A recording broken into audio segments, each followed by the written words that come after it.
Ready start. उपाध्यक्ष महोदय, मैंने एक संशोधन को सूचना दी थी।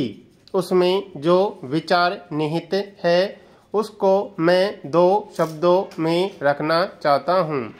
इस विवाद ने जिस तरह का स्वरूप धारण किया है, मैं समझता हूँ कि मेरे मित्र श्री प्रकाशवीर शास्त्री ने जब यह प्रस्ताव प्रस्तुत किया था तो शायद उन्हें इस बात की कल्पना नहीं होगी कि यह विवाद इस तरह का रूप धारण कर लेगा। जिस भावना से प्रेरित होकर यह प्रस्ताव सदन के सामने उपस्थित किया गया है, उसमें उत्तर और दक्षिण के बीच में कोई नया विवाद खड़ा करने की कल्पना नहीं है।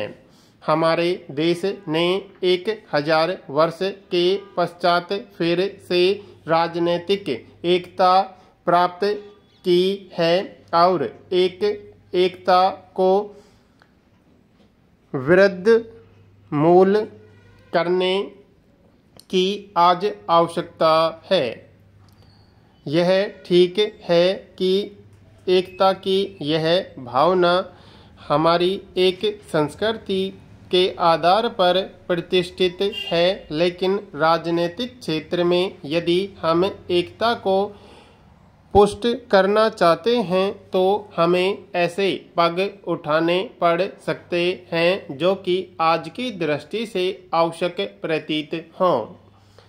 हमारे महामहिम राष्ट्रपति जी ने कुछ वर्षों से दक्षिण में जाकर स्वतंत्रता दिवस मनाने का संकल्प किया है और संपूर्ण देश ने उनके इस निर्णय का स्वागत किया है कि वह वर्ष में एक बार नई दिल्ली से बाहर जाएं, किसी दूसरे प्रदेश में, और वहां की जनता को भी उनके प्रत्यक्ष संपर्क में आकर इस बात का अनुभव हो कि वस्तुतः हमारी जो एकता है वह स्थायी एकता है, व्यवहार्य एकता जो कि क्षण प्रति क्षण हमारे अनुभव में आती है।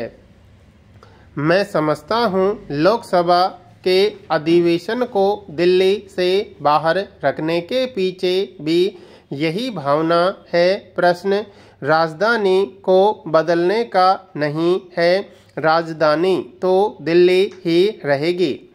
यहीं पर वह किल्ली गाड़ी गई थी जो ढिल्ली हो गई, इसलिए यह दिल्ली हो गई। वह कील तो अभी तक गड़ी है और उसको उखाड़ने का कोई प्रयत्न हो भी नहीं रहा है और करना भी नहीं चाहिए। प्रश्न तो केवल इतना है कि क्या हमारे लिए लोकसभा का एक अधिवेशन बेंगलोर में या हैदराबाद में करना संभव है। इस बात से तो इनकार नहीं किया जा सकता कि जो विंध्याचल में के उस पार के लोग हैं वे इस प्रकार के अधिवेशन का स्वागत करेंगे, और इस बात से भी इनकार नहीं किया जा सकता कि वहाँ अधिवेशन करने में अनेक व्यवहारिक और आर्थिक कठिनाइयाँ हैं।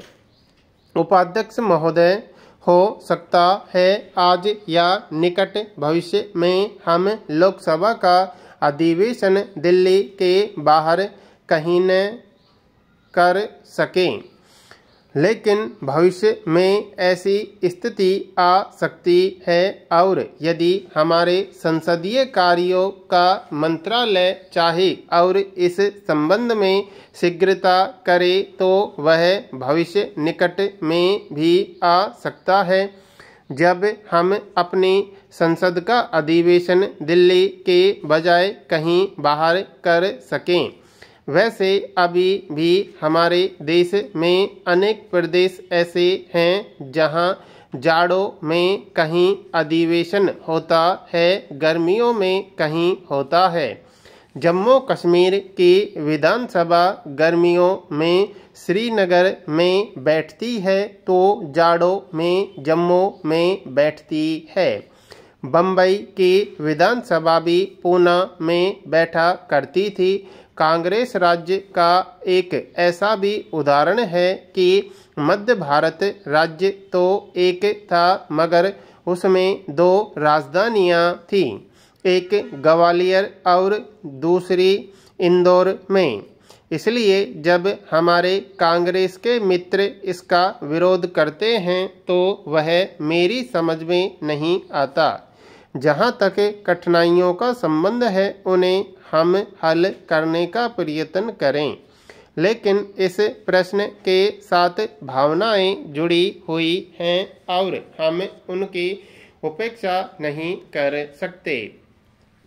अभी विवाद जो रंग पकड़ा है उससे लगता है कि अगर हम इस चीज़ को सरकारी तौर पर समाप्त कर दें कि सदस्यों को ले जाने में बड़ी कठिनाई होगी, वहाँ भवन नहीं होगा, हम कहाँ बैठेंगे, तो यह उचित नहीं होगा। इतने वर्ष हो गए पर अभी तक सरकार सदस्यों के लिए दिल्ली में सारी सुविधाएं नहीं जोड़ सकी, तो हैदराबाद और बेंगलोर में यह कैसे संभव होगा? यह तर्क भी दिया जा सकता है और इन तर्कों में बल भी है, मगर इस प्रस्ताव के मूल में जो भावना है उसका समादर किया जाना चाहिए कि देश की एकता को पुष्ट करने के लिए यह बात कही जा रही है, किसी राजनीतिक स्वार्थ की सिद्धि के लिए नहीं। उत्तर और दक्षिण में कोई नया भेद खड़ा करने की बात की तो कोई आवश्यकता ही नहीं है, लेकिन हमें यह मालूम है कि हमारा देश बहुत विशाल है। जब भी हम साहित्य में उसका विवरण पढ़ते हैं तो उसकी विशालता हमारे हृदय को बहुत अच्छी लगती है, लेकिन जब इस विशाल देश में हमको घूमना पड़ता है तो भारी कठिनाइयों का सामना करना होता है। आवश्यकता इस बात की है कि हम ऐसे अनेक अवसर लाएं।